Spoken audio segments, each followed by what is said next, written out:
Hello everyone, welcome to a new video on the channel Corrospective. Today's topic is coupon tests used for testing the efficiency of corrosion inhibitors.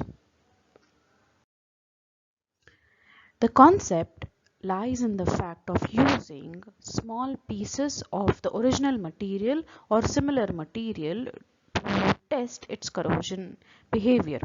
So here usually you have square or rectangular pieces of the material. The material may be exactly the same or similar to the actual component.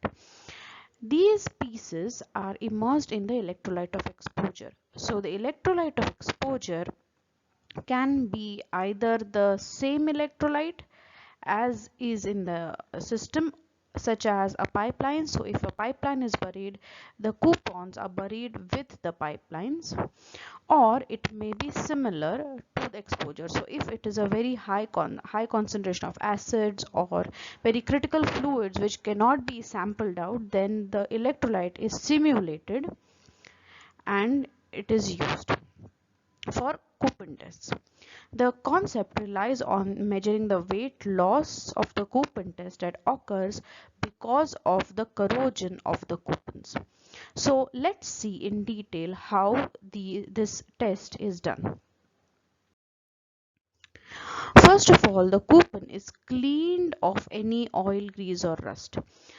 This is necessary because we do not want any extra weight because of the rust or the original dust particles on the coupons, and we also do not want any interference of the oil and grease on the surface which may affect the final weight loss.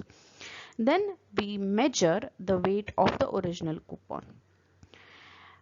Next we measure the area that is exposed. So sometimes more area is inserted, or you may have only a little bit of the area. It depends on the availability. So if the material is very expensive, then you may not have a lot of material to test, so you may want to expose in a small amount of area than what is expected.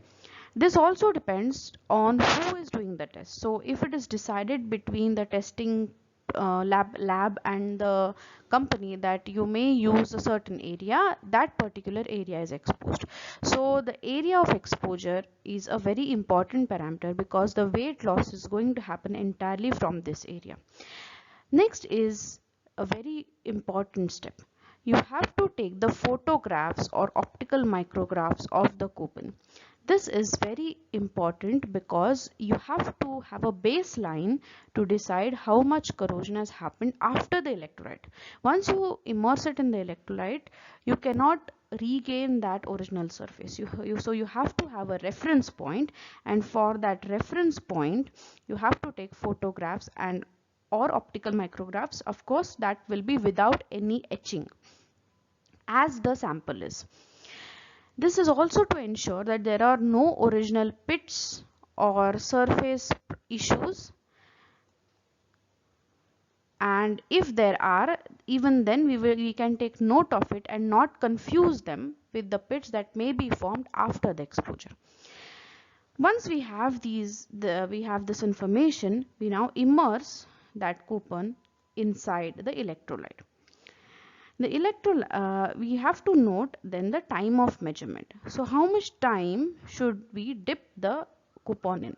This is decided again by the testing lab and the company.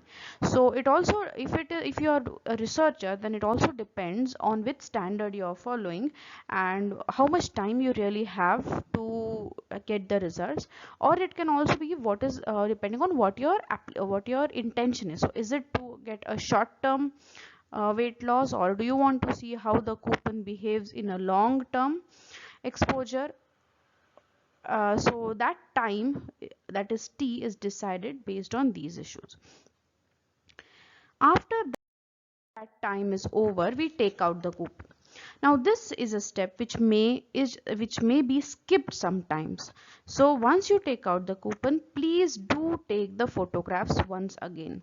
Usually the photographs are taken at the end of the complete test, but it is necessary that you know how the coupon looked immediately after you took it out from the system. So you know what was the situation, how much corrosion had actually occurred, and how the corrosion products looked, what was the color of the corrosion product. Sometimes that also may make a difference.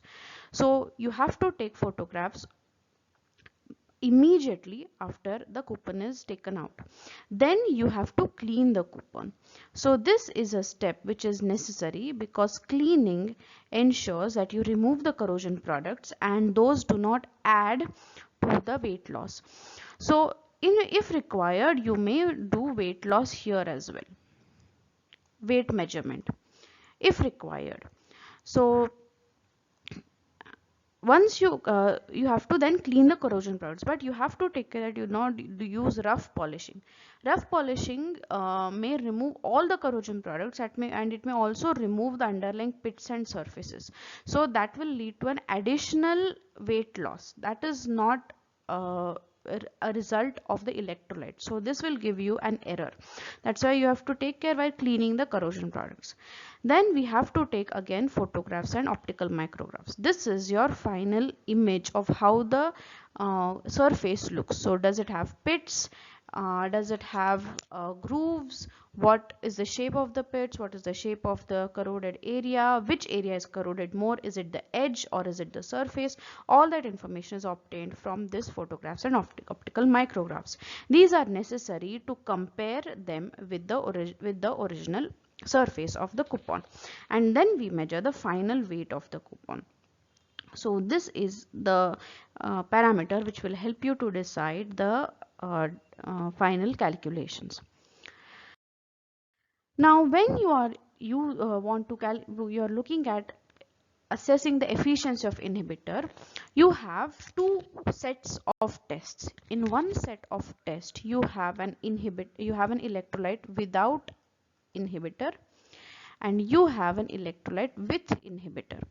So the two tests, the steps that I mentioned just now are followed in both of these tests.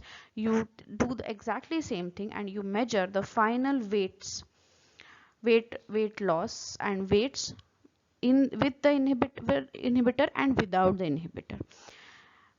The calculations that are done are also done for both the sets.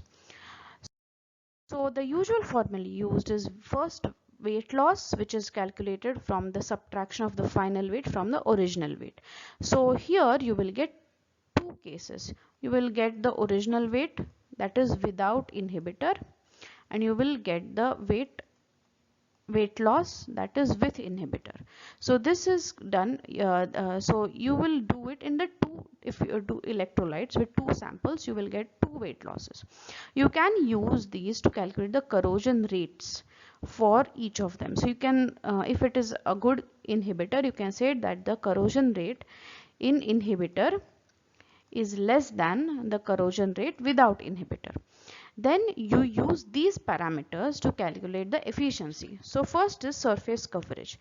In surface coverage, you take this weight loss without inhibitor minus weight loss with inhibitor divided by weight loss without inhibitor. This gives you the surface coverage. Surface coverage basically tells you that if you have added an inhibitor, how much of the area exposed is covered by the inhibitor. So if it covers this much area, then this percent is the surface coverage of the area. If you are comparing between two inhibitors, one inhibitor may have say 65%, 65 and one may have 78. So the area which has 78, or rather you should say 0.65 and 0.78. So 0.65 and 0.78 means 0.78 inhibitor is better because it covers more area. So it will protect more of the component. Then we come to the inhibitor efficiency. Inhibitor efficiency is nothing but the surface coverage multiplied by 100. So we are getting it in percentage. So if we take the same example, one of them will be efficiency will be 65%, the other will be 78%. So when you have more area covered, you have a better efficiency of the inhibitor. Most of the inhibitors are aimed to get 95 to 99% efficiency, so that the weight loss will be minimum. Thank you for going through this video. Please get in touch with me for more information and head on to corrospective.com for online courses. See you in the next video.